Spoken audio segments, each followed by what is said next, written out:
All right, we should be live. Let me test everything out here. I'm a couple minutes early so I could see if this actually works. I'm going to go ahead and click on this. Oh, look, I'm live. Hey, look at that. I sound pretty good.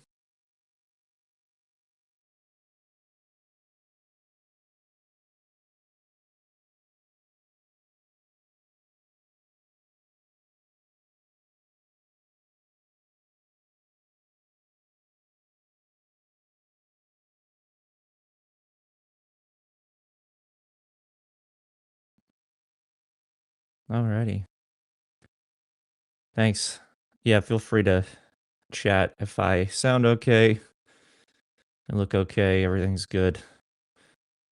I tested this yesterday and played it back just to make sure that it would work. I tested the load.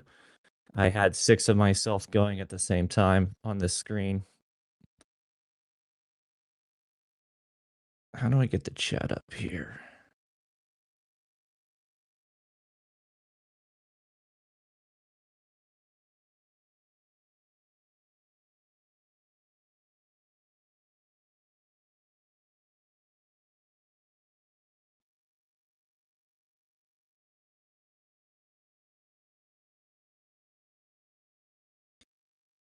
Okay, I can see the chat if I go to the actual site. I forget how to open the chat.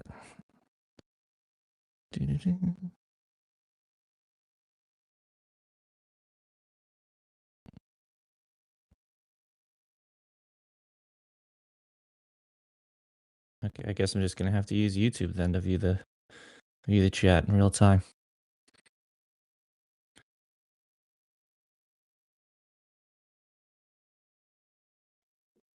Oh, great. I'm getting notes. Sorry if I'm checking my phone or my watch or whatever. It is because I'm getting messages and checking to see if people are joining, things of that nature. I will get started in 1 minute when I said I would.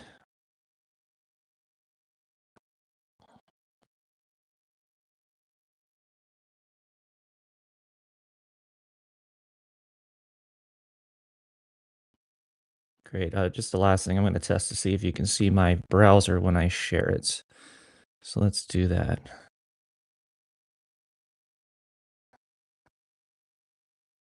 I share my browser. And yes, that is intentional. If you see that. Okay, there's a little bit of a delay. At least I'm watching myself on YouTube and I'm not seeing it. There it goes. Okay, so there is a delay. At least a delay for me. Won't be, you won't notice it. Alrighty. So I'll go ahead. And that's intentional. You see, I have a bunch of tabs open. So I've got my cash tab open with that is proofofwriting.com's eCash address for activating his articles, the Kane's articles. And if you could tell the amount of XEC 1125, obviously that has significance. That's November 2025, the month and year that we're doing this in. And so I'll be sending those starting at noon. I'm just going to do it after every block for the next 6 or 7 blocks. And I'm also monitoring. I won't be sharing it on the screen because it's a terminal entry and might have my IP address of my server thing that I use, virtual private server. So I don't want to share that. But currently, I'm running an eCash node, and the time is 17632065592 with a median time of 17632044431. Now you might go, what does that have to do with anything, and why you're just spouting out random numbers? The activation time, the official one for pre-consensus to actually be active, the way it works is the median time has to be passed 176320800. From now on, I might just use the last four digits because that's a lot. So 8,000 is the last four digits of the median time required. And currently, we're at a median time of 4431. So we've got a Bonjour. while to go. But the current time is 6592. So another 1400. I don't even know what the time increments are for this thing. But every time a block is mined, that time jumps up. And so once the median time hits that 8,000, that's when pre-consensus will be officially working on the network. And when I hit send on this transaction, it would be a pre-consensus transaction and finalize in a few seconds. And I guess I could even pull up the transaction tab after I hit send because there's a little bit of final. I can't remember if it says finalized and confirmed, but it will say that. And maybe it'll say in a few seconds once it activates. So I could try that. But I got a bunch of tabs open because I'll be frank with everybody. I have no idea who is coming. I've had folks on the eCash team say they'll stop by. People are very non-committal. I don't blame them. Obviously, this is a big deal. Hello, I'm here. They are going to be probably monitoring the network, sleeping, celebrating, whatever they're doing. They're going to be doing that. So I did get folks say that they could come, and I did send them the information, but it was very. Oh, speaking of the devil. Oh, Tobias is here. Hello, hello. Can you Let's hear me? see if I can see him. Oh, hey, look, I see him there. I don't know why my video isn't working. Oh, wait, it's the wrong 1 second. Here. There we go. That's me. Oh, hey, how are you That's me. doing? That's my ceiling. Doing good. Doing good. Yeah, let me pull back up my. I have my. I gotta close this browser thing. There we go. I'll turn that off. Cool. Yeah, if everything's working, I can hear you. Can the chat? Can you hear Tobias? Are you There's hearing a him? chat. Yeah, there's a chat on YouTube. Oh, I see. It's YouTube. gonna take a Yeah, second yeah. though, so I'll just monitor and see if they can hear you. If they can, we're great. If they can't, we're in trouble. I can hear you just fine, but I'm also the director of the meeting room, so sometimes there's a small risk that I can hear you and no one else can. Okay, they said yes. We are good. Wow, this is awesome. Okay, I managed to make this work. I don't know if you saw the clip or whatever the last one, but when I did this with Kane last week as a test, I accidentally tried to share the browser with the video.ninja setup, and I could get audio and I couldn't get the video to work. And they're like, "Oh no, you're supposed to paste the link into OBS, and then it broadcasts it the way we're seeing it now." And so Hmm. yeah, I mean, it didn't matter because Kane doesn't show his face, so he was just an avatar, and my face is just like this, like looking all weird. But they had audio, so it was okay. So Wonderful, wonderful. cool. Yeah, no, my face is out there. So no need to disable that camera.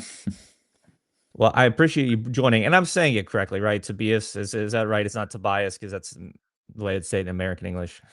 Yeah, it's the way we say it here is Tobias. Okay, perfect. Just making sure. I want to get that right. I don't want to be rude. Well, I appreciate you joining. Let me go ahead and kick us off here, and then we'll turn it over to you because I'm sure you don't. I don't know how much time you have, but I'm sure it's not a lot. So I'll make sure to give you the floor as much as possible here. But let me go ahead and kick us off by switching the slide here to the agenda for today. So I appreciate folks. There are folks joining here. Plus, I assume there are going to be hundreds of folks at least listening to the recording as well. The last couple of live streams I've done had well over a couple hundred, so that was really fun. Seeing as my channel doesn't have a lot of subscribers, I just set it up for this exact purpose to have this live stream, and then I literally airdropped a bunch of people money for getting me over 50, which is the minimum for the live stream requirements. Mhm. So here we are today, and we are live. So, what I wanted to cover for the celebration today was really just to go through how that journey unfolded, to take a moment just to celebrate the achievements and talk about the implications because we all know it's. I jokingly said on Telegram, it's the biggest upgrade to Bitcoin since Bitcoin kind of thing to rip off of the Apple iPhone. They did that for the iPhone 6. They used that tagline. I thought it was kind of cool. And so it's been a really amazing journey. And then of course the accomplishment is the icing on the cake here. It's what we were all waiting for. And so then finally we could talk about the journey ahead. Uh Kane had a great speech last time, but last week when because I went through this as a rehearsal. I went through all the bullets with him and his journey ahead. He didn't even talk about what he was looking forward to next or anything. He just talked about like what he hoped pre-consensus would do for the world and all this other stuff. And it was like really inspirational. So it was a great answer. So it doesn't have to be like, oh, I'm looking forward to privacy subnet or whatever, but could just be, hey, this is going to do this, this, and this for money or whatever. So that's the structure here. And I send it to everyone in advance. So I think people are probably pretty familiar with it. But Tobias, since I have you here, we'll go ahead and give you a chance to start. Tell us a little bit about your journey to where we are today. When did you start, and how did you get to where we are now? Yeah, I mean it's quite long. I think I'm pretty sure. Like one day I might reconstruct it. I knew about Bitcoin pretty early on, but back then I just wasn't really interested in like a new money, I guess, or like in I don't know. It just didn't seem interesting to me. I also wasn't in libertarian spaces at all, so that wasn't like a thing that was there. But I think someone posted it on Facebook one time, and I kind of saw it, but then didn't do much with it. And then later, I was like a lurker, right? Like just looking at Bitcoin from afar, and I was just like very vaguely, not yeah. Let me get my V's and W's correct here. Very vaguely aware of the block size debate, and I was like, well, I mean, I don't know, one megabyte doesn't sound like a lot. So let me, yeah, so I'll, 1 second, getting a call here, but I can handle it later. Yeah, so I was just looking at that, different years, different there.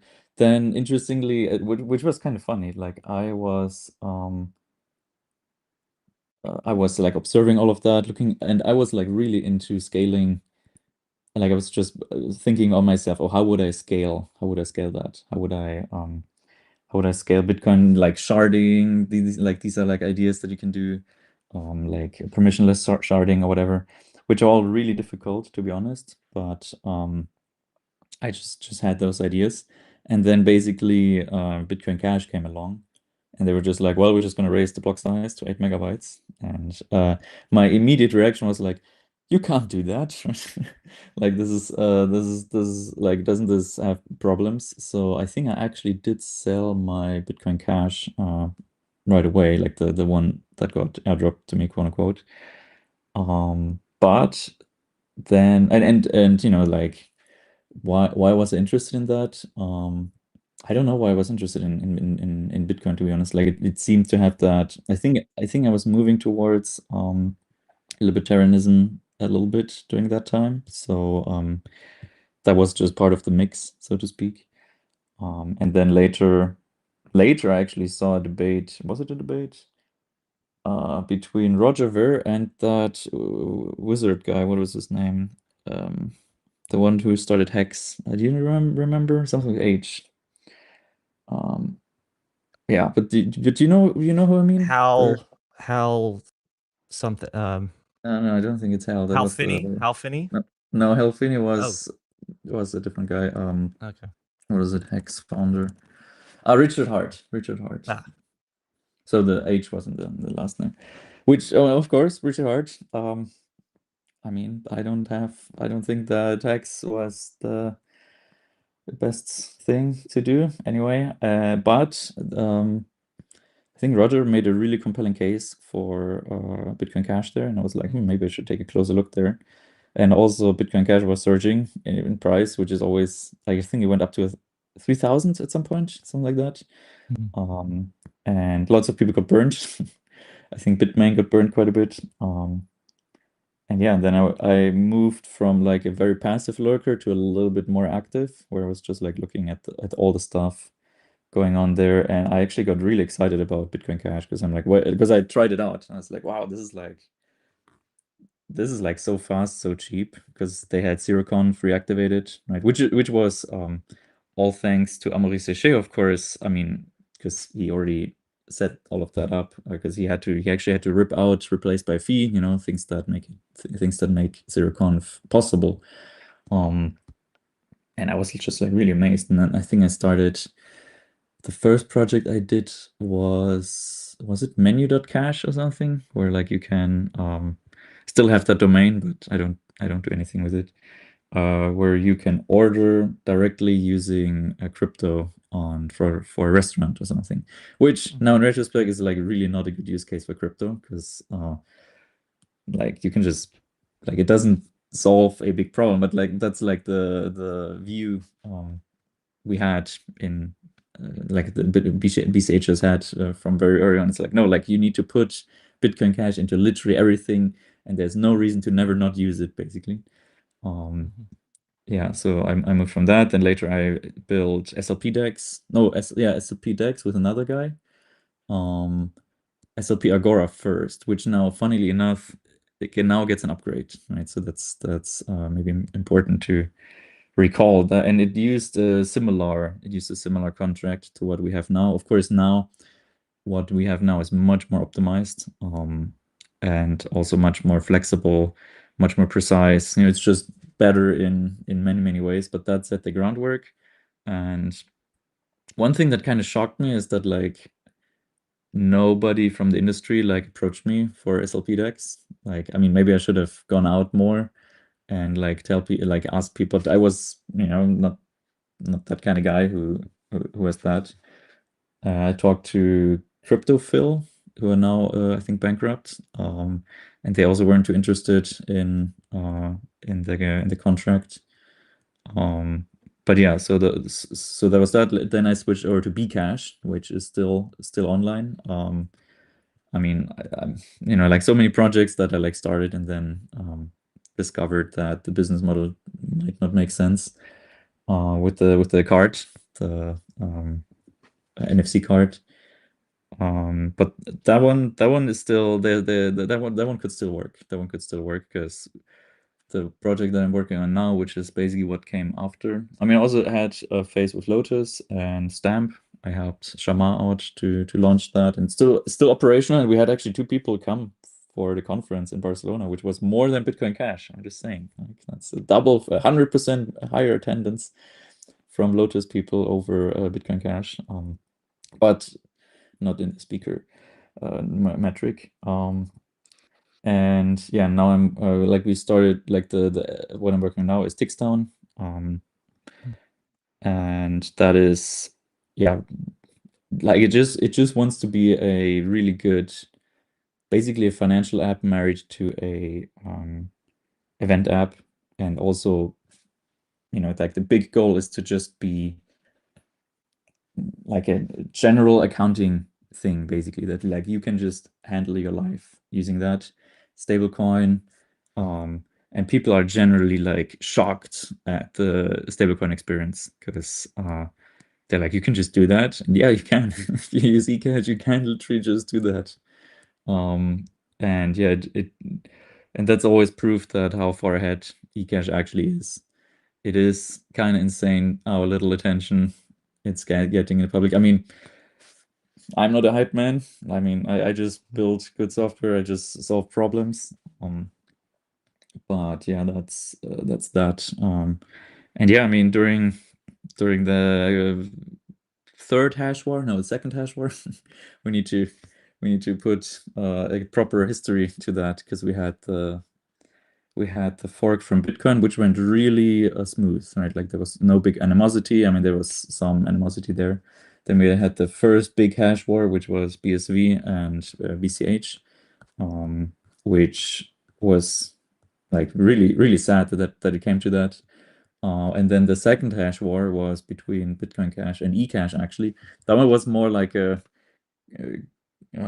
like not as, it was a bit more spiteful and more successful than the BSV war, but it was a little bit smaller, I think. Or like it didn't get as wide support from BCHers, I think, but they also didn't call it out. I'm just reminding people of that. But there, yeah, I got to see.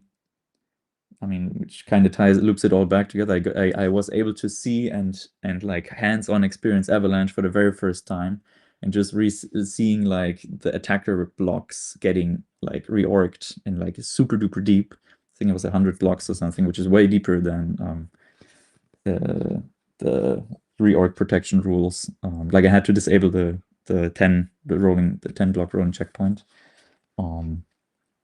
And then just seeing that was really like this feeling like, oh, this just works, right? Like this is the thing. I mean, it didn't just work in that moment. Like they actually really had to pull out all the stops to make that happen, but they were able to save the chain. And yeah, and from there they were able to yeah, now basically finish Avalanche. I mean, finish the big promise behind Avalanche, which is pre-consensus. That is really the thing that eCash, like the founding myth, so to speak, of eCash. We got a bonjour. Hey, it's the man himself. How are you doing? Can we hear you? I don't think that's for him to answer, right? Or we can hear him type. Maybe he can't hear That us. was just a rhetorical question to see if you would say something back. Didn't have to make logical sense. By the way, while we're waiting for that, just a quick update. We just got 2 blocks closed after the timestamp. So we went from 6.5 something to 8 zeros and change, and we are now at 8.175 for the last block time. And so the median time is 5.408. So we've got, what is that, four left, because it needs 6 to get over. It needs 6 to get over the median over 8,000. So, oh, looks like we just get a third one? Really? You're kidding me. There's no way. I don't see one. No. Okay. Why did it just jump? Oh, I'm sorry. I was looking at the wrong thing. 8175 is the current. I was just reading my screen wrong. Okay, good. Yeah, we've got 2. So we're 2 out of 6 right now. We're a third of the way there, and we're only 5 minutes in, which is good for me because I have to be frank. I was super worried because if I unshare that real fast and go back here, I have my tentative schedule. When will the first actual pre-consensus transaction be able to take place?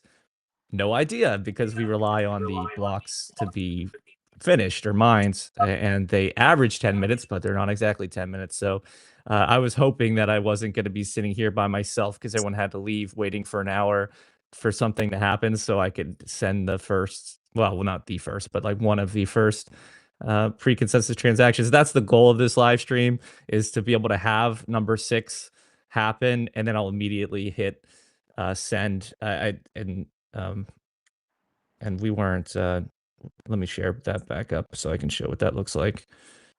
Whoops, I need to flip back over. So I've got my Cashtab up, and for folks who are just joining, that is a proof of writings. eCash address 1125, obviously November 2025. And so every time a block completes, I'm just hitting send on that and then bringing this back up again and just sending it every time. I know I don't know what would officially count, so I'm just sending it every time a block closes until the 6th, You want to until have the the median first. crosses. You want to be legit the first. I don't think it would be the first, but I'll be in the first block. But will I be the actual first transaction? Probably not. I'm sure some random thing will win. You know, it's all. So, It's Amelie, like can you hear us? We don't want to cut you out here. Yeah.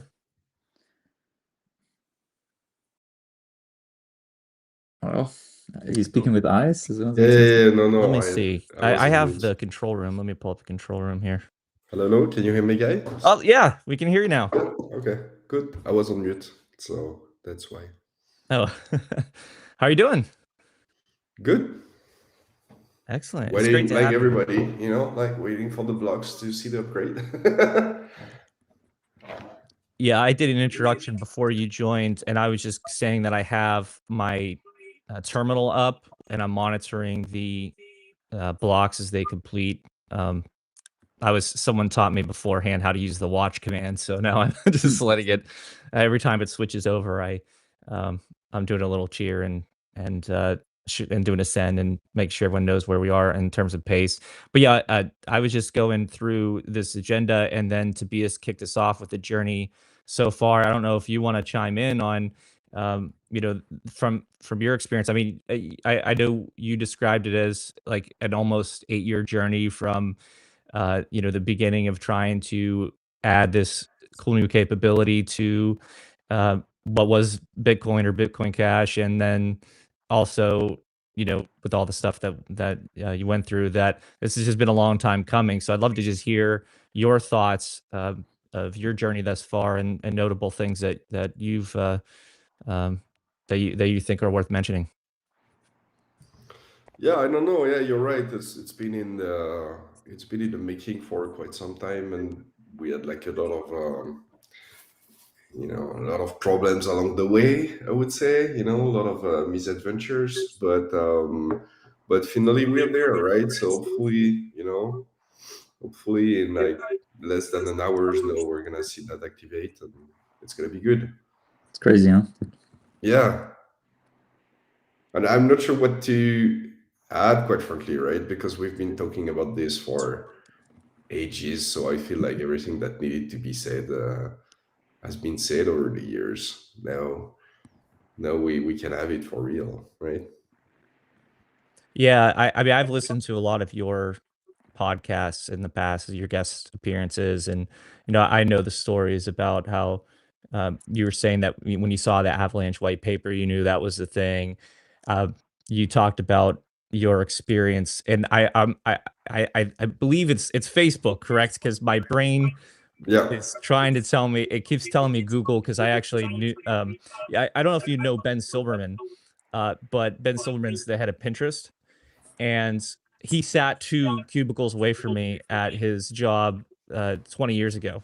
So I knew him, and was coworkers with him and talked to him all the time. And then he worked for Google, and then he went to become the head of Pinterest. So I just get that in my head. It wants to say Google, even though I know it's Facebook. yeah, it's Facebook. But I know that was how you learned what scalability looked like. And then you also talked a lot about the journey of like how to fund pre-consensus and get it going, and how that led to the split, and there were a Yeah. lot of hurdles along the way. But I want this to be a supporter type interaction, so I'm not gonna like grill you with a bunch of questions of that nature. But yeah, I mean, what do you think in terms of, now that pre-consensus is here, like what it can mean for eCash, what it can mean for the ecosystem? What do you think its immediate implications are going to be? I mean, so the number one goal we're pursuing with eCash is digital cash, right? And very quick transactions is like quite important for that use case, right? Like if you pay, just think about it. Like when you pay cash something anywhere, you don't have to wait 10 minutes for the transaction to set up, right? It's just not how it works, and it's not convenient to do it that way. So we need fast transaction. Um, Outside of that, there are like a lot of stuff we can build on that, but really the important one is digital cash. Also, I thought it was quite interesting. I see more and more Bitcoiners this day being like, oh, like it's unfortunate that people don't really use Bitcoins anymore. No, they use like derivative or wrap product. They invest in ETFs and they trade perps and whatever, right? Like it's all second order product. And well, to me, it's kind of like the natural evolution of the choice that they made of not being digital cash, and this is why we're building eCash to begin with. Um, so we need to remember that, right? What's important here is digital cash, and for digital cash to be, like good and high quality and so on, we need instant transaction effectively. Mhm. Yeah, my favorite example that I always use when I talk to people about why it would matter is probably like 15 to 20 years ago, back when I lived in Washington, D.C., we would take taxi cabs to for work and whatever. And it was the absolute worst trying to get them to take a credit card. And I kid you not, there was this, yeah, social dance thing that you had to like pretend that they were telling you the truth when they were lying to your face. They're like, "Oh yeah, my machine's broken," and da da da da da, and like, "I'll drive you to an ATM," and this would happen nonstop every single time. And the reason why is money. It They paid upwards of 6% to accept the credit card from the credit card company, and it could take yeah, sometimes people think it's 3 days, but it could take up to 2 weeks to actually get that money. So those taxi cab drivers would do anything to get real cash in hand that they could spend today and get 100% of that and not 94% of Yeah, it. they can probably save on taxes as well. Mhm. True. And but then there's even there are downsides of cash, like security, right? Like you could lose it or someone could steal it and all these other things. Now that could happen with cryptocurrency as well, but obviously the things that cash would be a risk of having done to it don't apply to cryptocurrency. So there are the security is much higher there.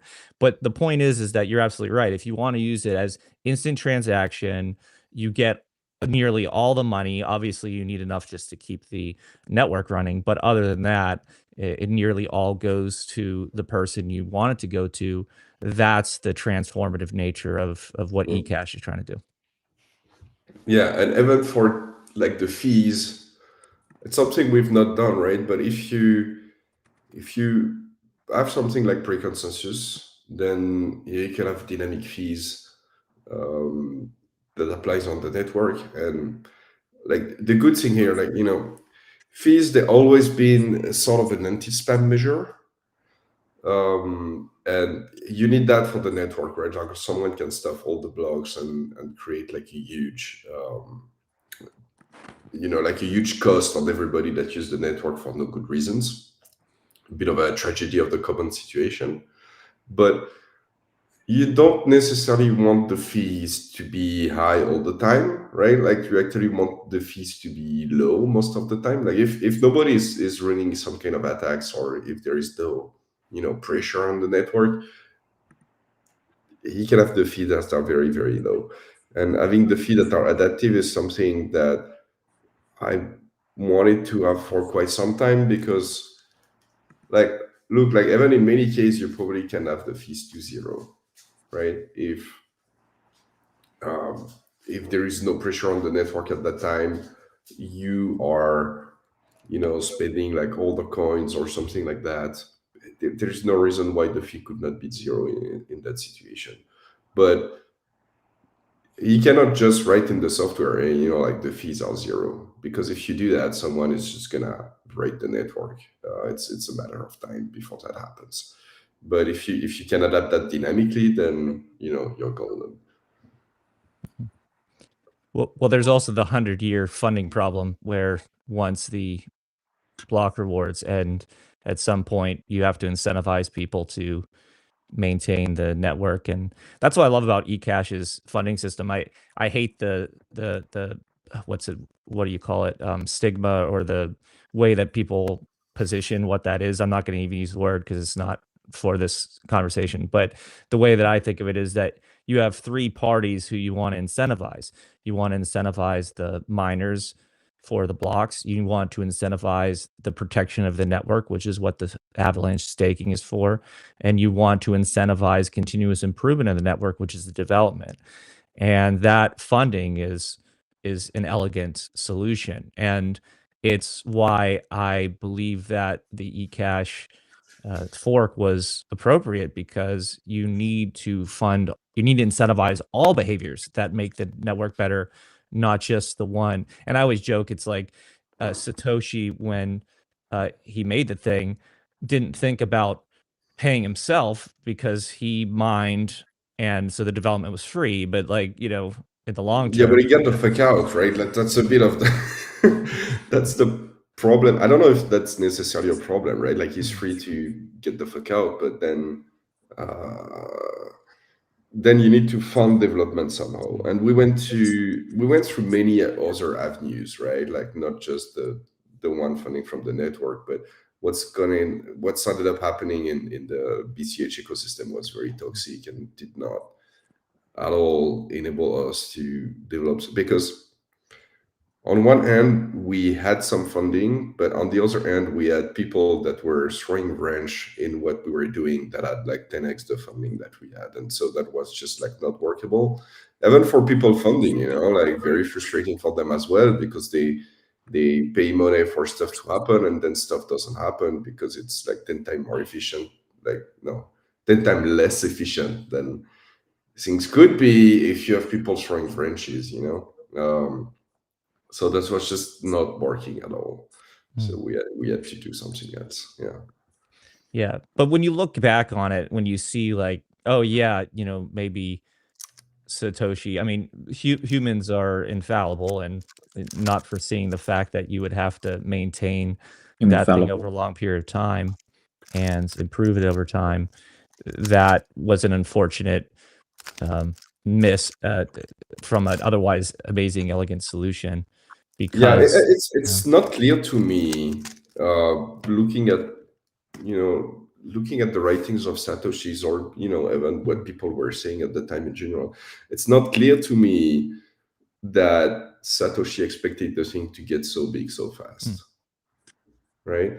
And for as long as it's a hobbyist project between people, then it's probably okay. Like the stakes are not so high, but as soon as you are talking a multi-billion-dollar valuation, then the decision become more important, and the quality of engineering that you need to have is much higher suddenly.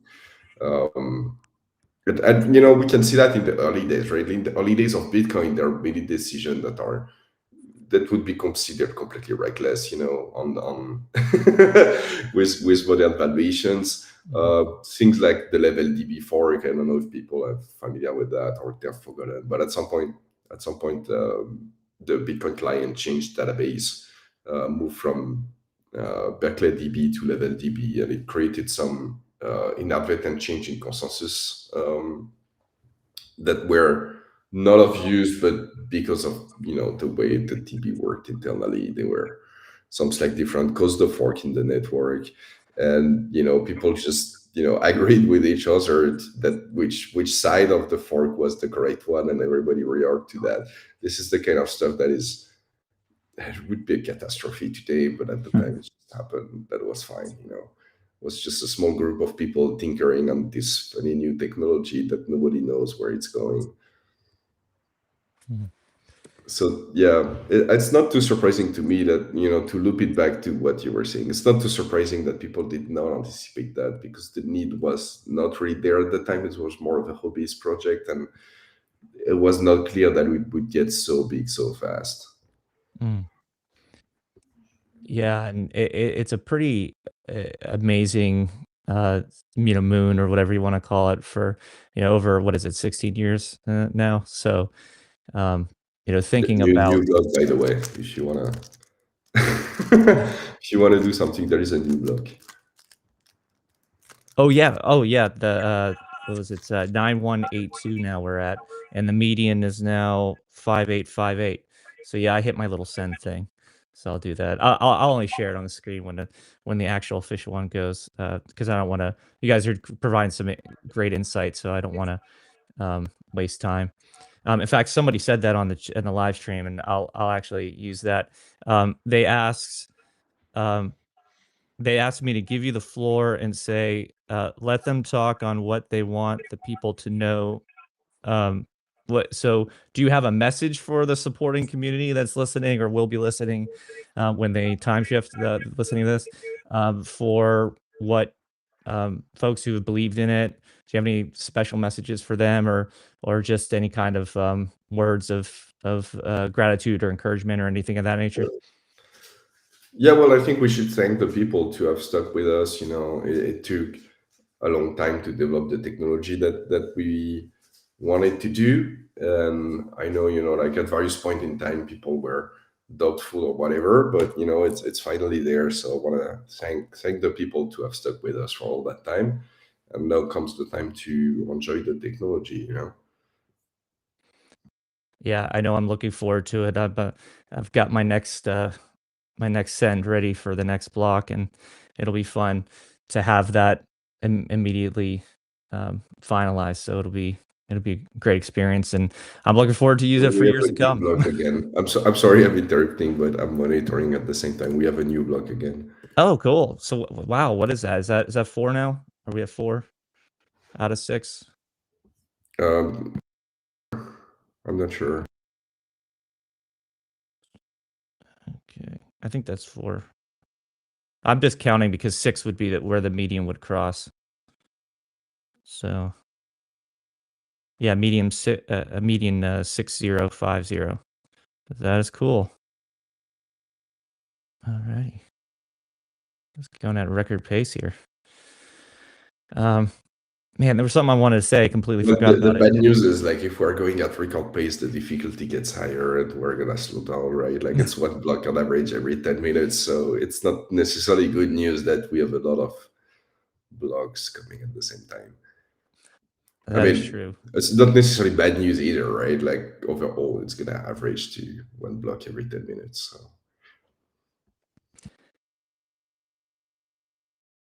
Yeah, as long as this ends at a reasonable time, so I'm not sitting here for an extra 2 hours, I'll be happy. But yeah, I I mean, it's forgot what. probably not gonna be 2 hours, especially since Heartbeat, things have become more regular on that front.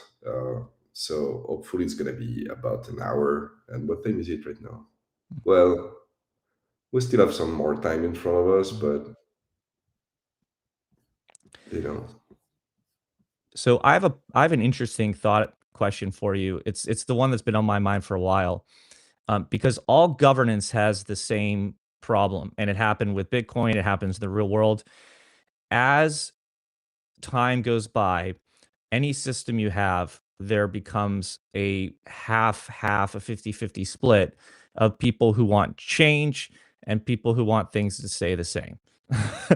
And so that's why obviously there were forks for BCH and for eCash, because of the fact that there still needed to be improvements to get where it needed to be for the faster transactions, for the scale, to be able to develop all of that, and that's what caused those splits.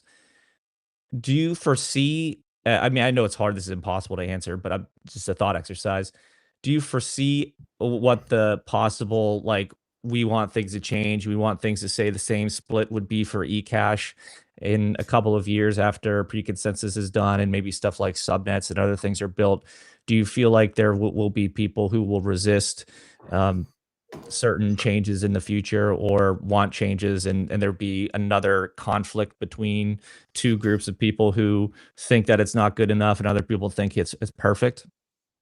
yeah, I've not seen any sign of that brewing at the time, but like as you mentioned, this is in human nature, so over the long time, it's probably gonna happen at some point, but I'm not quite sure what it would be about. Like right now, there is no sign of that brewing, I would say, at least not that I have seen. That being said, I think Avalanche provide much better way to resolve this kind of stuff, because now there are a lot of stuff that we can do at the Avalanche level rather than at the consensus layer. And what's causing fork is people, like at the consensus layer, everybody has to agree exactly. Right? Everybody has to obey by the exact same rule. And if they are not, then you get a fork. It's not true at the Avalanche layer. And that leave people to be like, okay, I wanna play by different set of rules, and so I'm gonna implement that. And if those people become the majority, of the staker, then their rule are going to be the rules. And if they become the minority again later on, then their rule is not the rule anymore. That I think that leaves a better way for conflict resolution, because that doesn't necessarily require a fork. Yeah. I'll tell you what my guess is, and I'd love to hear your thoughts. This is one of the most amazing opportunities I've ever had, is just to talk to someone who knows infinitely more than I do about it and get their reaction. So in the past, you had block size, you had how to scale, you had all these funding, you had all these other things that would create a conflict. My belief is that I think that I don't want things to change. I do want things to change. It's going to come down to, if eCash blew up and the price went up and funding became, amazingly high because the same amount of XEC was worth a ton more. My guess, it's going to be that split in funding between miners, stakers, and development. And I think that's going to be the one where everyone's in it for themselves. So the miners want the highest amount, the stakers want the highest amount for themselves, and so on and so forth. And my Yeah, thought, but I think like none of those groups want to split, right? Because at the end of the day, you want the highest amount, that's for sure, yeah, right? But at the same time, if you split, then the amount becomes smaller, yeah, so you get like a higher share of a smaller pie in a way. And the good news is, like, this is a good example of what I was mentioning, because all those rules about funding and staking and whatnot, they are all in the Avalanche consensus layer. And so you can run a node today that have different settings at that layer, right? And if you find sufficiently many people to agree with your set of rules, then those are going to be the rules of the network. You don't need a fork, and you don't need a consensus change. You don't need the agreement for the party. You can run your stuff right now today if you want.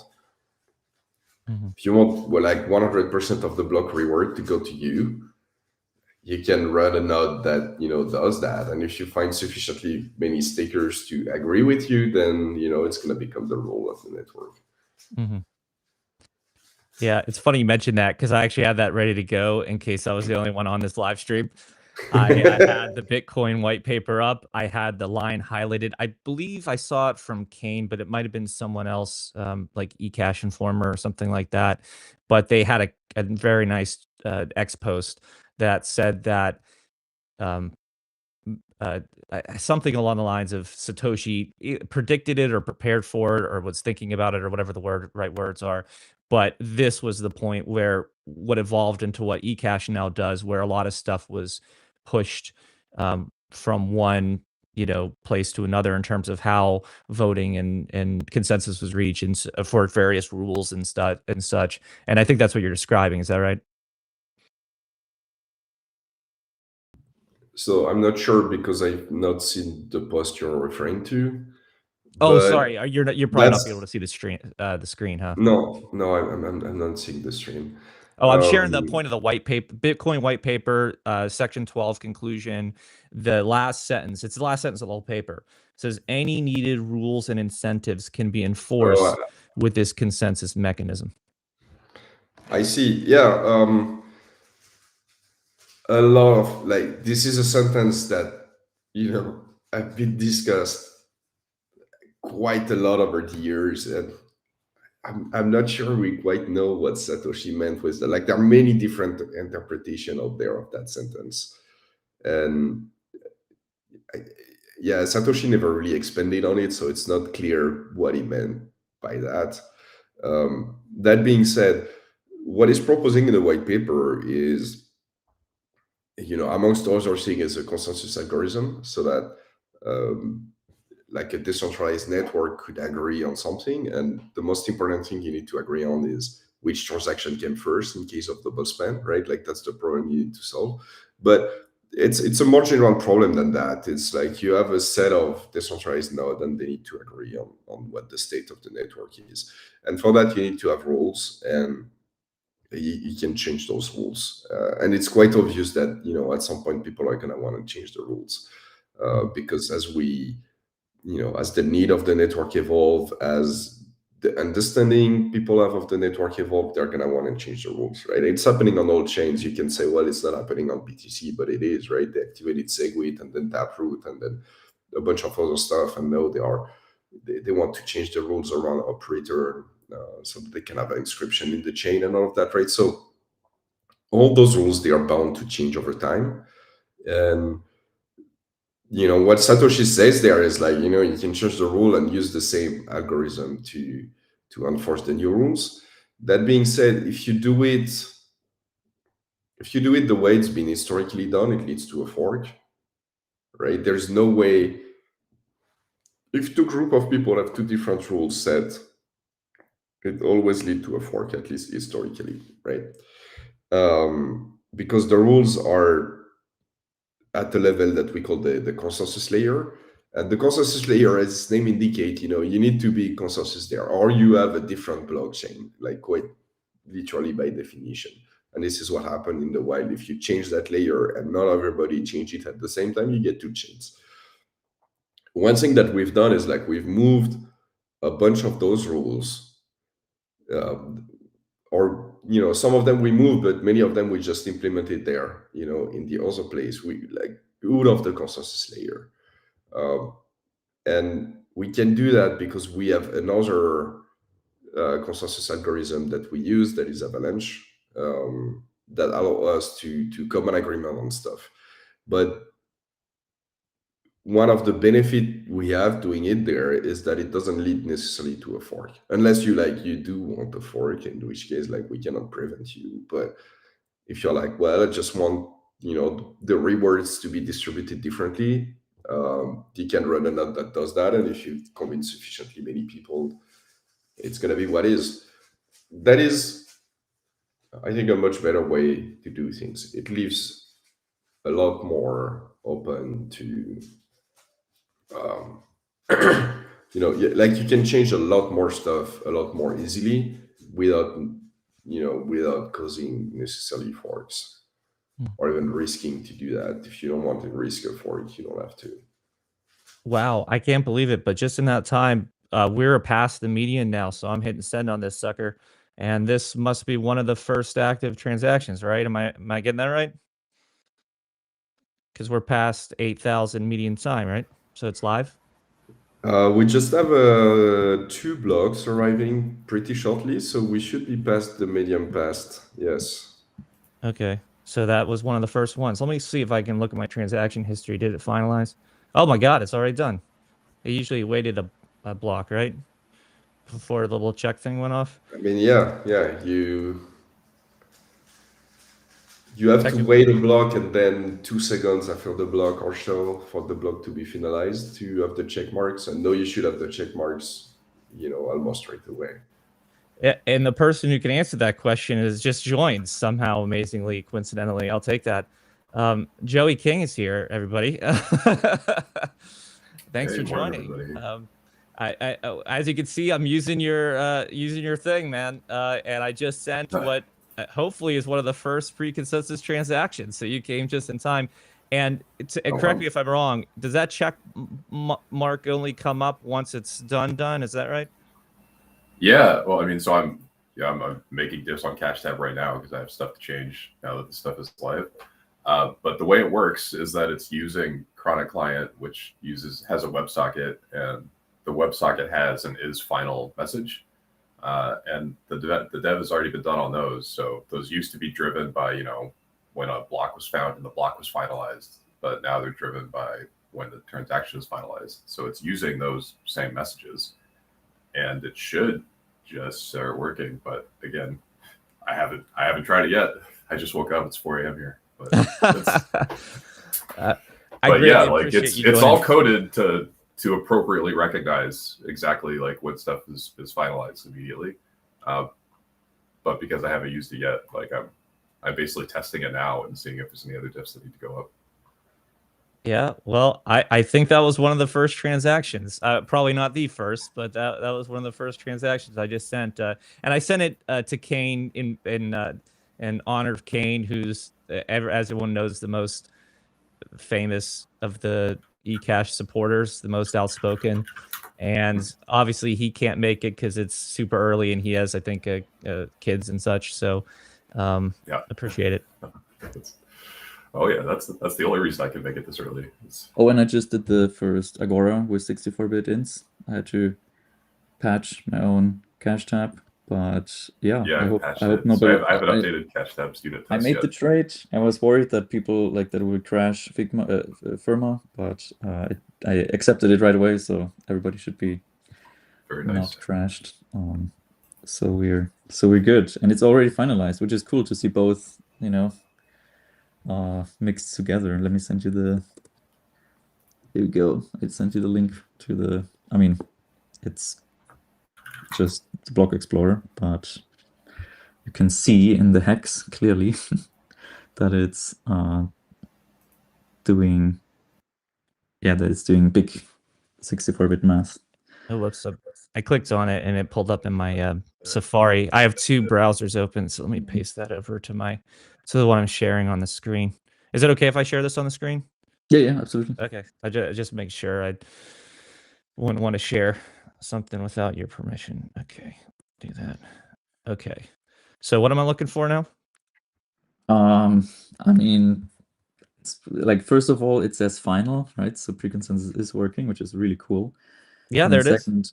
Second, we have this as an Agora transaction, which is so not we really probably should change the UI a bit, like this finalized stuff. We should have like an icon or something, right? It's a bit unfortunate that it's just like a final, yes.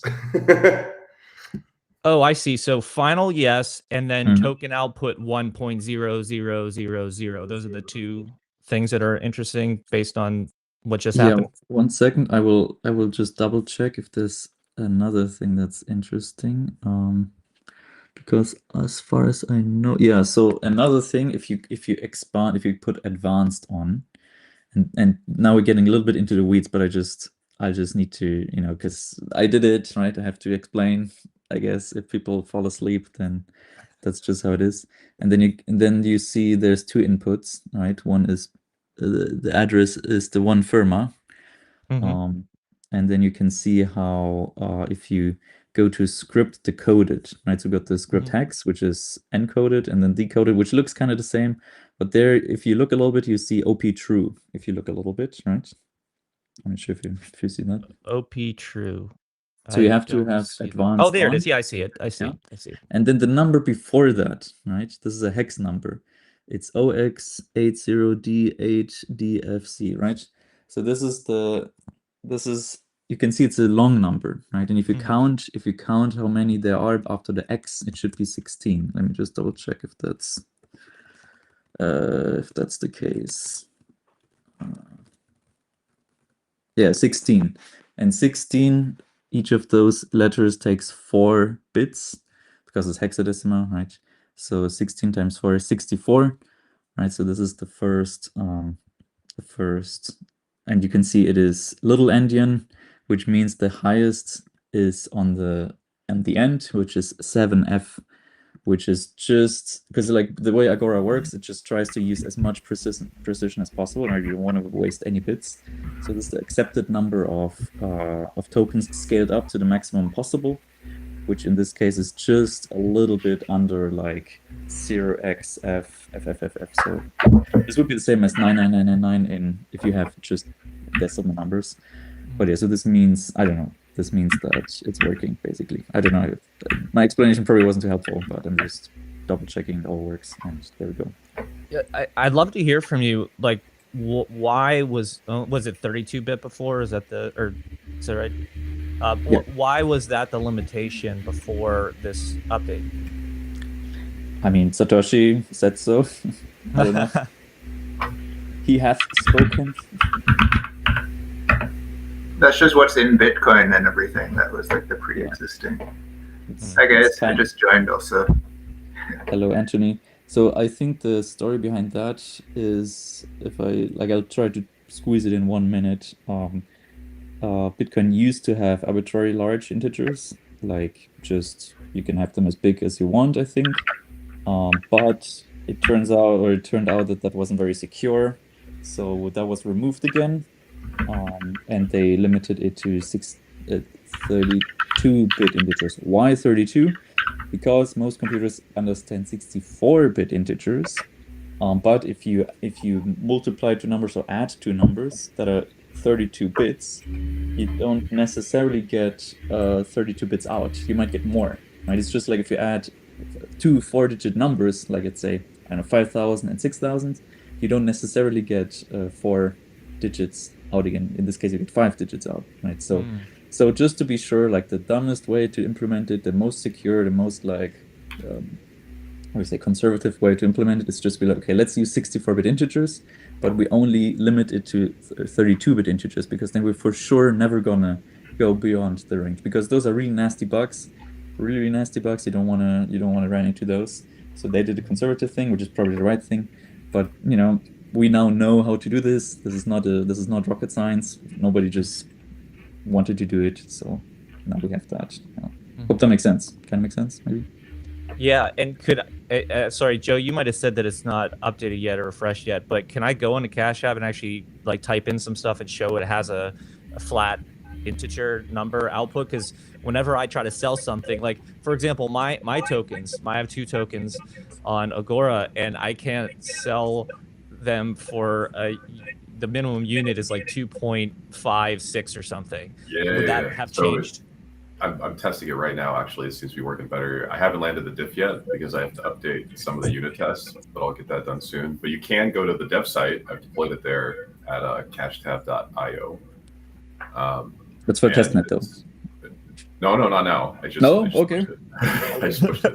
And last time I checked, it was currently, the firma offer right now is 10,000 with a min buy of 0.001, which was not possible before. So that's got to be a 64-bit offer. But if you use Cashtab, you should be able to accept those.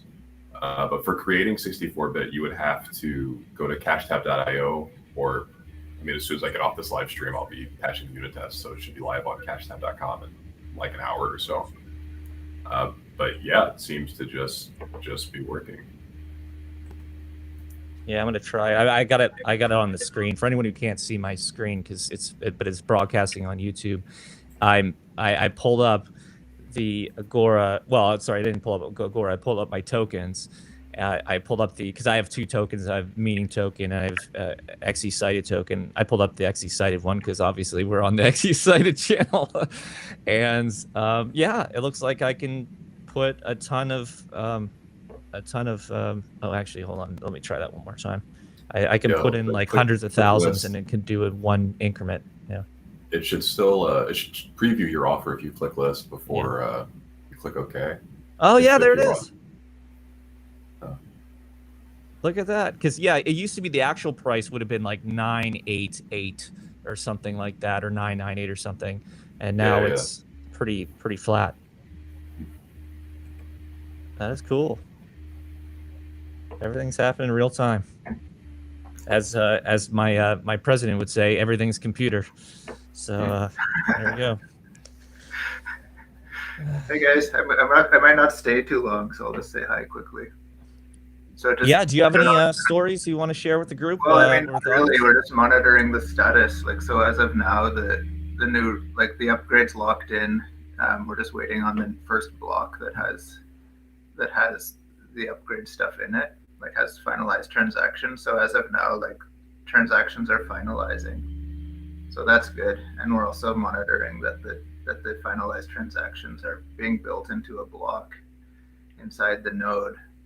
So that's also super important, so that the miners will actually put the finalized transactions into their blocks only, and make sure that the blocks are built using only finalized transactions. So that's happening, and yeah, looks like things are working so far as expected, which is good. So yeah, there's 3. I guess there's 3 main things in this upgrade. There's like the big one is pre-consensus, of course. So that's that's happening. And then I guess I just heard you guys talk about the 64-bit integers.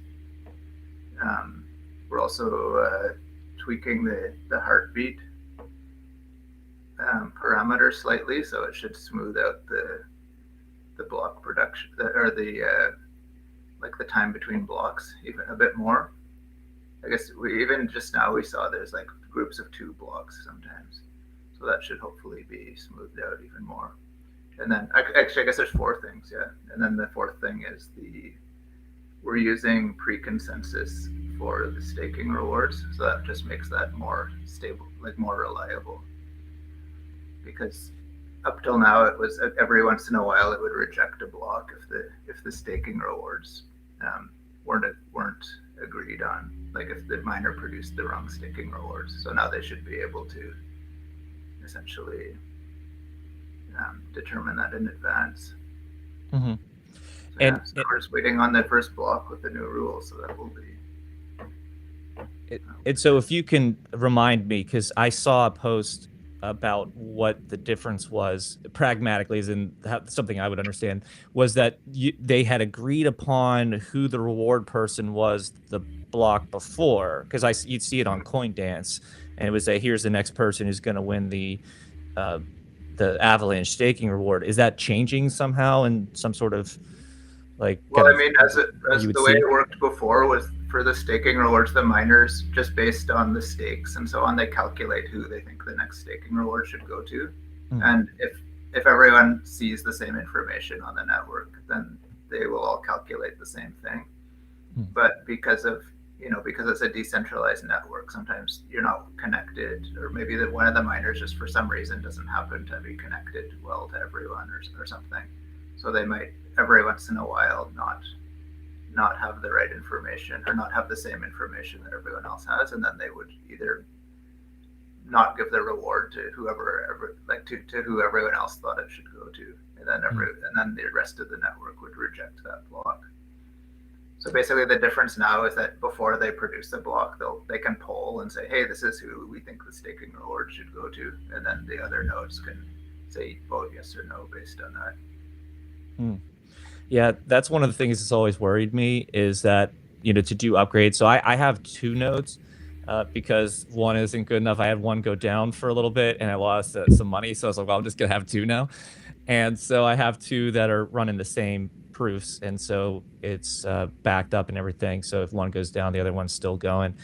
And I always wondered if I do there are 2 types of upgrades or changes I would do. One would be I would upgrade to the latest version of software, which I did a bunch of times in the last couple of weeks to get ready for this. And then the other is when I want to update the proof with new coins, because of the price the way it is, I just keep buying more and keep adding to my stake. And so my question is, when I do those 2 types of updates, I have to actually shut it off and then turn it back on. And for the stake update or the proof update, I have to actually shut both of them off, and so they're down for a little bit. And so, like, is that a problem? Do I not get into the next reward chance because I shut it down for a few seconds? How does that work? You don't have to shut them both at the same time, right? So yeah, so first the upgrade, if you want to upgrade to a new version, you can do one, and then you can do the other, and that's fine, and you always have one of the 2 running. If you upgrade the proof, once you propagate the new proof, the old one is going to be invalidated, right? Because those are both using the same coins.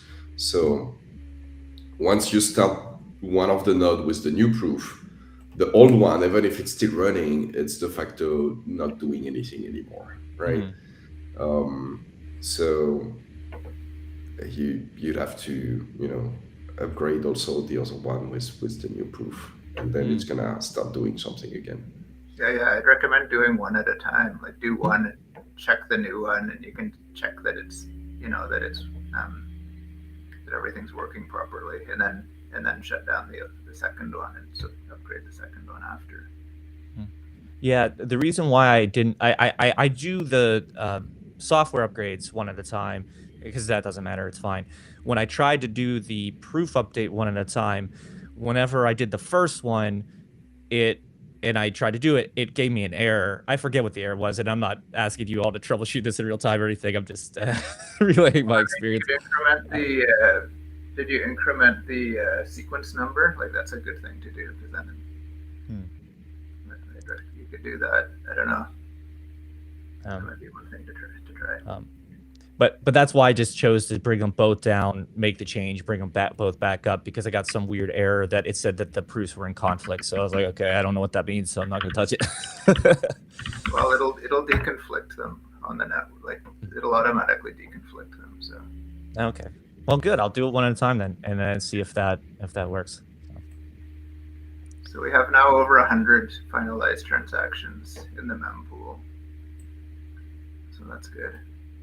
Awesome. Yeah, I'll go back into history and look and see how whether I was the first one or not. It's not a big deal. It'd just be funny if it was.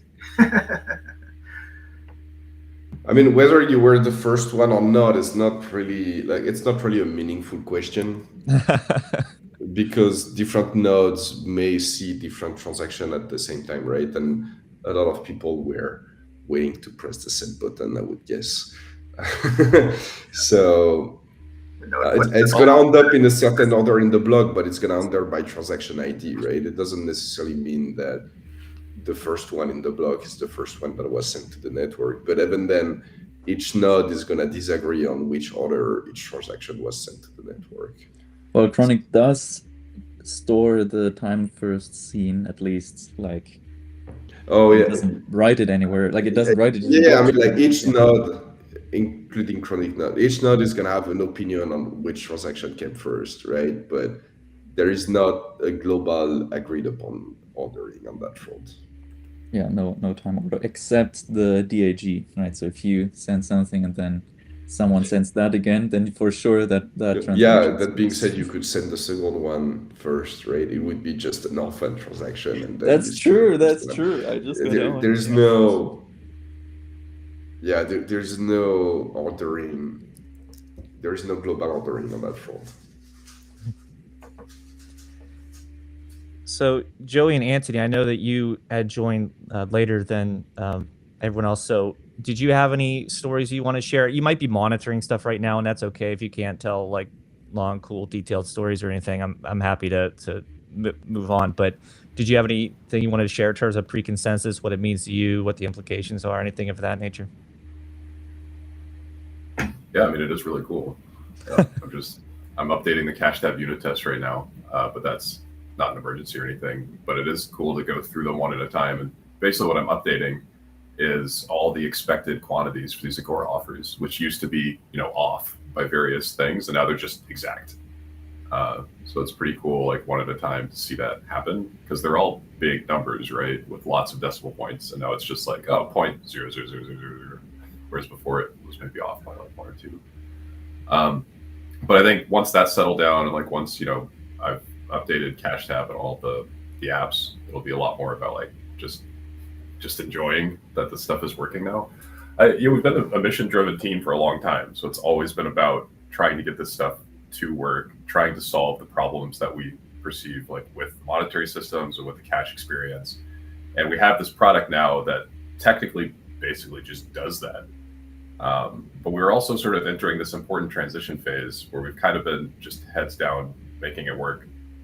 I mean, for like a decade, really. And not that ever stops, right? Like you keep adding these incremental features, you keep making it more cash-like. But I think we are at a bit of an inflection point where we're way ahead in terms of what it technically does versus market awareness and like making user interfaces and getting people on board and having apps that meet people where they're at and solve problems that are not just like, hey, this technology is just really cool and it works. So that's going to be the next big phase. And honestly, we should have maybe focused on that even more, even earlier. I think one of kind of the weaknesses or blind spots we have as a team is that we can get a little bit too into the tech sometimes, and not necessarily realize like, okay, well, 64-bit edited Agora, like maybe the average user doesn't necessarily know what that is, but they definitely, we can find the average user complain about stuff with the old system. So going forward, it's going to be a lot more designing these user interfaces, trying to figure out like what people's actual problems are with cash on the internet, with payment experiences, and not just the theoretical stuff, and more engineering as an applied technology, and not just getting it out there and working. Not to say that like the tech itself is not important and you don't want to get it right. Like if people aren't here making these unit tests and getting the stuff there, believe me, you'll have lots of user complaints from that too. So that's. Yeah, Joey, I love your just story. You had a story about how you were actually you actually went into coding because of this whole thing, because of Bitcoin and the monetary system. What does it feel like now that that journey has come to a huge milestone like this? Yeah, I mean, obviously it's fun because I geek out about the tech, and because I routinely experience all the unpleasant things about modern finance, even though like some people might just think they're inconvenient. But dealing with banks, dealing with credit cards, typing the stuff on the internet, having Cashtab work, like that stuff does like grate on me more than maybe other people. So I do really like building these things and trying to solve those problems. Well, just to add on that, I have a wire that is stuck in somewhere for like almost 2 weeks now, and nobody is able to tell me where the fuck my money is. Totally insane, right? Yeah. I mean, one of the first things I did when I left my job at ExxonMobil is I was rolled over my 401k. Like I forget all this corporate stuff now. But the process for doing that is completely insane. Like you go on the phone with all these people, it takes like a week, and then your money just kind of disappears into the ether. And for me, it was like in my 20s, it's definitely the most money I had in the world was in my Exxon retirement account, and it's just like gone. Yeah, for 2 weeks, and then like you kind of hope it shows up, and they're like, oh yeah, it'll show up probably, and like eventually it does, maybe. When I moved to Canada, I was like, oh, I'm going to have, US dollars and Canadian dollars in my bank account. So clearly I should just go to the bank and they offer a US dollar account. I'll just open that. So I did. And of course that was a giant process, right? And then they like finally opened it and they're like, oh, how are you going to fund it? And I'm like, I don't know. Can I just like send you some money? They're like, we go through it all. And it turns out the best way to do it is they're like, oh, you should just write a check. I'm like, of course, just write a check. So I write a US dollar check from my US bank to my Canadian bank to put US dollars in that bank. Physically hand it to the dude there. It took 6 weeks. 6 weeks. I was calling them all the time, and they're like, yeah, and like, the money disappeared from my American account right away. But it was just like, God. And this was not insignificant. This was like a car.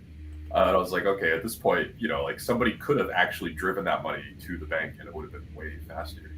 And of course, there's no recourse, nobody can talk to. And this isn't just like a finance and money problem these days either, right? There's a broader problem in terms of the people who are responsible for things are not the people you interface with. So that's not just banking, but it's quite salient in banking. Like you go to the bank, you do not talk to a banker, right? You basically talk to just somebody who's like a role filler that's standing at the counter, and you're talking to like a spreadsheet.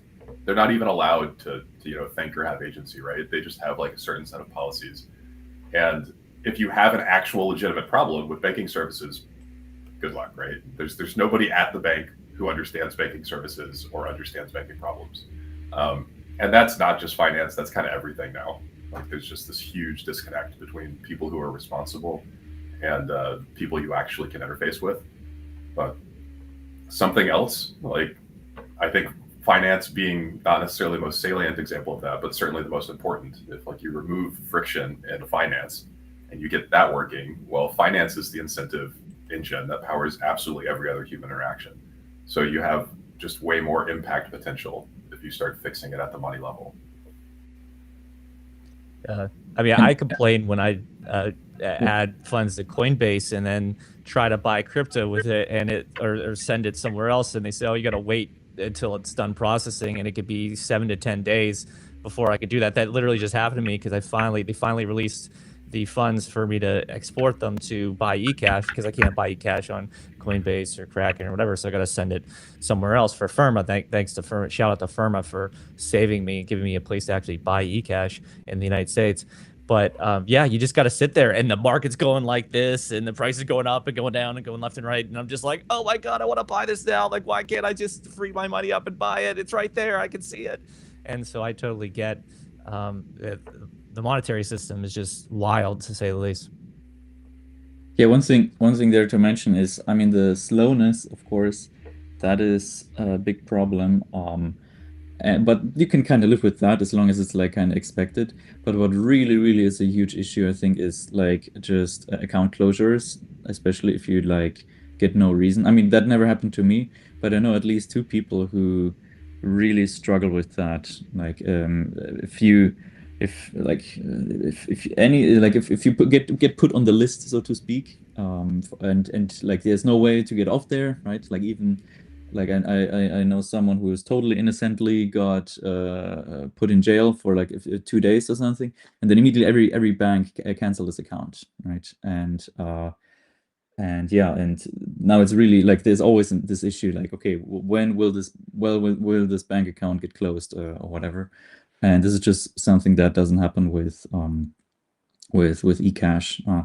And yeah, and there's others too, especially like I see that in Germany a lot, political activists, they have really hard. Like one guy, I think he had got like 60 bank accounts, and like he collects all the credit cards he has in like a huge stack, and they just like he opens them, they get closed, and he just hopes at some point that they stop doing that. I don't know why he keeps doing that, maybe to make like a point, but yeah, and I think that is one of the biggest issues that we will see, and also like just also another thing is just depositing cash into your bank account, which used to be not a problem at all, and now it's like becoming like really low amounts where they like start to be like, well, we're going to close this account if you put more than, I don't know, 20K or something in cash.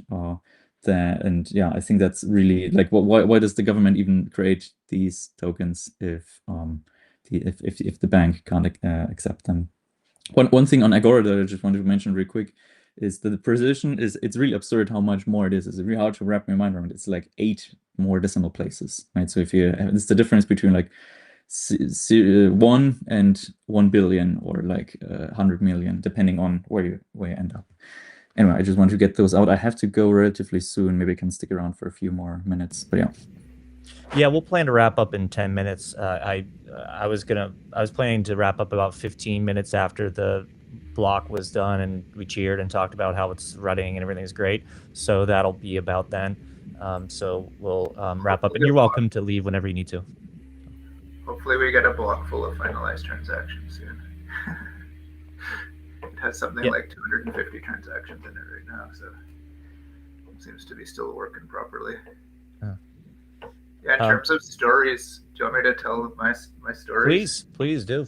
I mean, I would just let people know about like look at our YouTube playlist. Like back in 2017, I think in June 2017, Amaury presented. Like look at Amaury's old presentations. Like at the Arnhem conference, he talked about, you know, how the technical problem that needs to be solved with money is basically have one thing that can have the properties of like sound money and also convenient, easy to use, scalable cash, because that's something that's never existed before, and that's something that has like societal and implications in terms of like how big a civilization can grow before you introduce, you know, without having a system where someone can hijack the whole monetary system, which is a repeating cycle that happens over and over and over.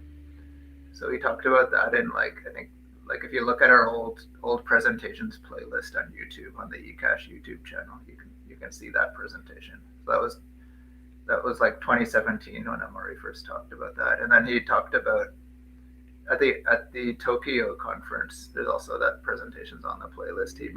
He started going more into detail about how to solve that problem.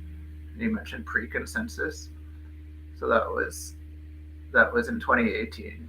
And you know, talking about how we should have how we need to like work on developing pre-consensus to make this work and so on. And this was before Avalanche existed, like before the Avalanche white paper had been published. So then after that presentation, I think it was later on in 2018, like maybe in the summertime or something, and I remember the Avalanche white paper appeared, and Amaury messaged the team and was like, "Hey guys, check this out. Like I think this is what we've been looking for." So basically point being is like, this has been a long time, like a work in progress for a long time, and I don't think people really realize, like, you know, it's like that meme of the guy walking into the room and being like, "Hey, nobody knows that, like, we've nobody understands like what we've done here, because this is like a technical, like, to have decentralized, to solve this problem in a totally trustless, decentralized way has basically never been done before." So, it's a EverX, not to like, it's an amazing project, but they do not have, like, EverX, Avalanche blockchain, they do not have a trusted initial setup. Like, you have like a blessed set of URLs. If you connect to those, you will get the state. And with eCash, we have all the properties of Bitcoin. We also we have proof of stake, but you know, that's derived from proof of work, so it's still indirectly proof of work in a way. Just to expand on that, like, I mean, I know we've talked about this over and over again, but just to reiterate it again, it's like, Avalanche is like talking in real time with people, so you get the information, you can coordinate on the current information, but if your node just starts up fresh, there's no way to know.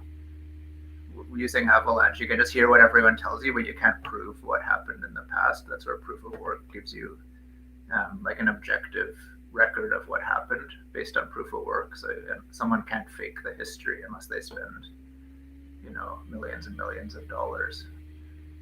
It's totally impractical. So you can bootstrap in with using proof of work, say, okay, this is the coins that are valid right now, and then you can use that to like know that you can trust the Avalanche stakers. Anyways. Yeah, that's the thing that clicked for me, was that when I was like, why is proof of work plus the Avalanche staking cool? And it was the idea, if you just had proof of work, you couldn't scale as slow and that sort of thing. And if you only had Avalanche, you could 1984 the whole thing. And there's no like hard stamp record, and that's what POW gives you. And so, yeah, I love that explanation. Yeah, I mean, it's one of those things where it seems to work, like FX works, but it sort of works until it doesn't. Like, you never, like, maybe in 20 years from now, who knows what will be put in the node or whatever. Like, it's nice to have that solid foundation. And everything, like, we trace our history all the way back to the Bitcoin Genesis block too. So, like, we're, you know, I think most of the people, like everyone in eCash essentially is like an old Bitcoiner who, you know, just wants Bitcoin to scale and to work and to be useful. So yeah, to get back to AVAX, you have a few nodes that are more equals than others, right? And you need them to bootstrap yourself. There is no other way, because you have no like stamped historical record of what happened, and therefore you don't know who the stakers are, and therefore you cannot, you know, start to run the algorithm, like the consensus algorithm. So there is no way out of that, or rather, the way out of that is Nakamoto consensus, right? It was there, but there is no way, like, using purely Avalanche or something similar to Avalanche to do that. Anyway, it looks like a block was mined, so I think we have our first finalized transactions included in a block. So that's nice. The block. I'm gonna hop off. Also now, Nate, and appreciate you joining. Go deal with a bunch of stuff. Yeah, I'll share my screen here. That should be a minute ago. So there it is. Yeah, everything just seems to be working. But now we don't have to worry so much about blocks anymore. Just worry about finalizations. Okay. Appreciate your time, Anthony. Okay, thanks, guys. Bye-bye. I have one last question I'd love to get your thoughts on, and then I'll let you all go. Even though I could probably be on here forever and I could still have more questions. But my thought is this, because we're talking about medium exchange, we're talking about cash, we're talking about trustless transactions, we're talking about all these things. And we all know what happened years ago when Bitcoin started being taken by Microsoft and Steam and what was it, Gateway or Dell, one of the computer companies or whatever. and all these places started taking Bitcoin, and then obviously all the flaws kicked in and they stopped. They might have stopped also because people weren't using it to transact, but it was probably also due to the flaws. And so now we're seeing kind of like a second wave recently. I mean, I th- we don't need to guess, right? Because they told us some people were using it, and you actually have testimony of people. People were using it. The reason they stopped accepting it is because the work they had to do in terms of support just skyrocketed when blocks started to be full, right? Because suddenly people they buy something and it takes many blocks to confirm because there's no space in the block anymore.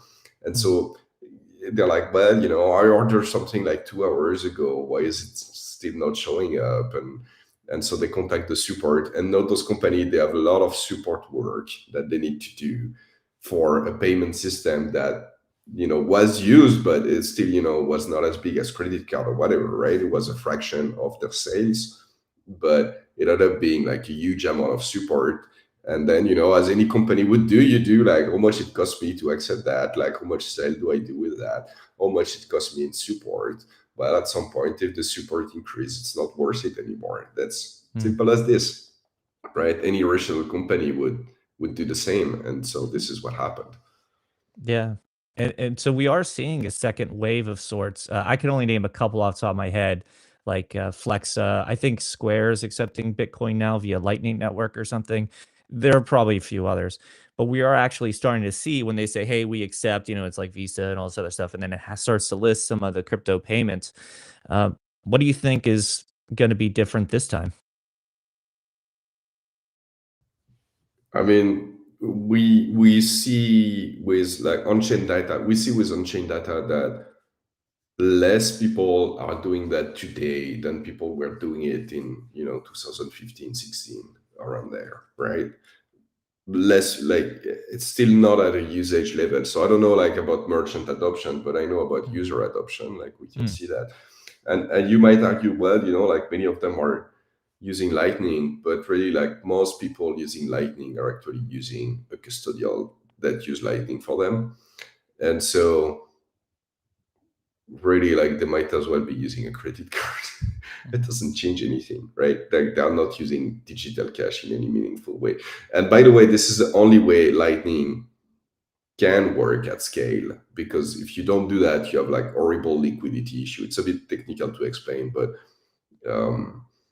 for payment to go through in Lightning, you need to add money that are logged in payment channels, right?